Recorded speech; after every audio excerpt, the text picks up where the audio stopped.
Dr. Mark Zuckerberg.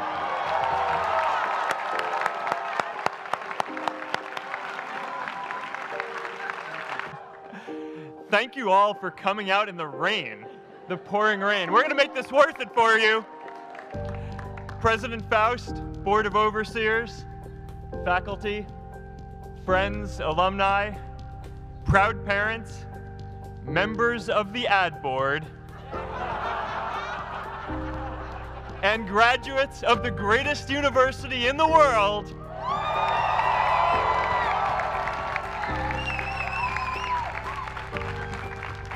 I am honored to be here with you today because, let's face it, you accomplished something I never could.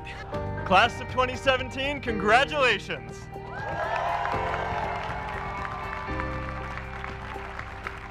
Now, I'm an unlikely speaker today, not just because I dropped out, but because we're technically in the same generation.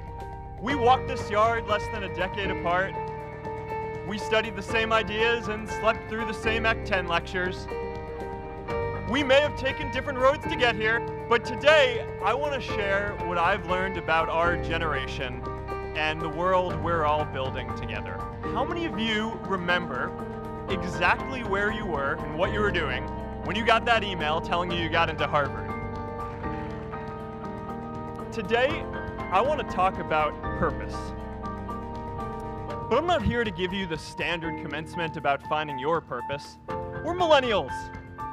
We try to do that instinctively. Instead, I'm here to tell you that finding your purpose isn't enough. The challenge for our generation is to create a world where everyone has a sense of purpose. One of my favorite stories is when JFK went to go visit the NASA Space Center, and he saw a janitor holding a broom, and he asked him what he was doing, and the janitor replied, "Mr. President, I'm helping put a man on the moon." Purpose is that feeling that you are a part of something bigger than yourself, that you are needed, and that you have something better ahead to work for. Purpose is what creates true happiness. And you are graduating at a time when this is especially important.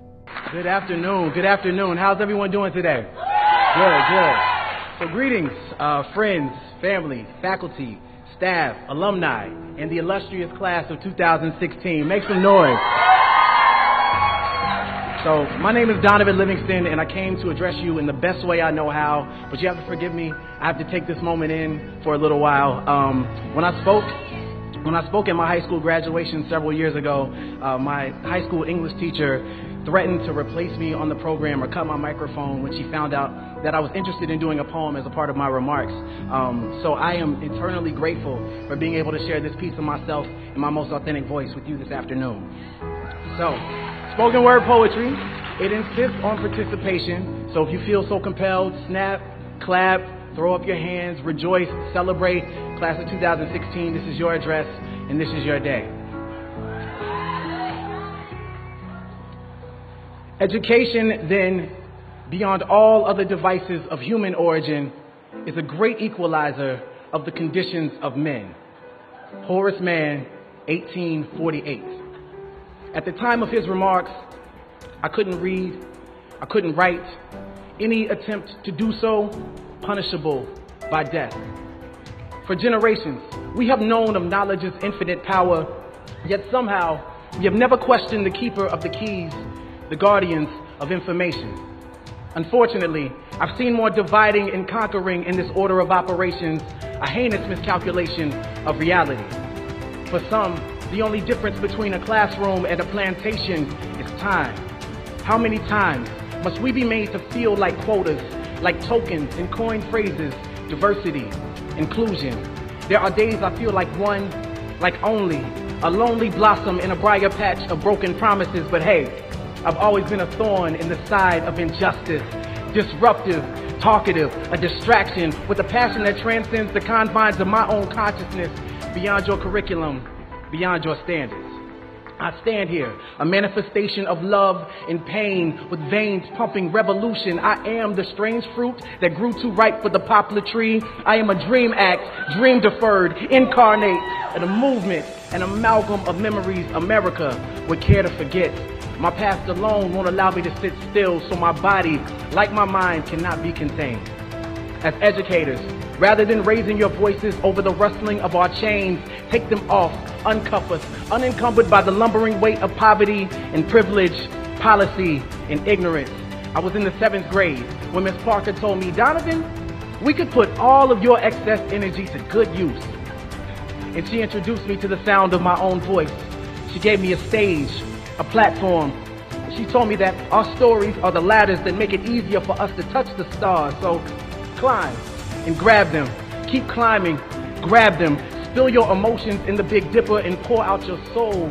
Light up the world with your luminous allure. Computers might not have the wonderful typography that they do. Of course, it was impossible to connect the dots looking forward when I was in college, but it was very, very clear looking backwards 10 years later. Again, you can't connect the dots looking forward. You can only connect them looking backwards. So you have to trust that the dots will somehow connect in your future. You have to trust in something, your gut, destiny, life, karma, whatever. Because believing that the dots will connect down the road will give you the confidence to follow your heart, even when it leads you off the well-worn path. And that will make all the difference.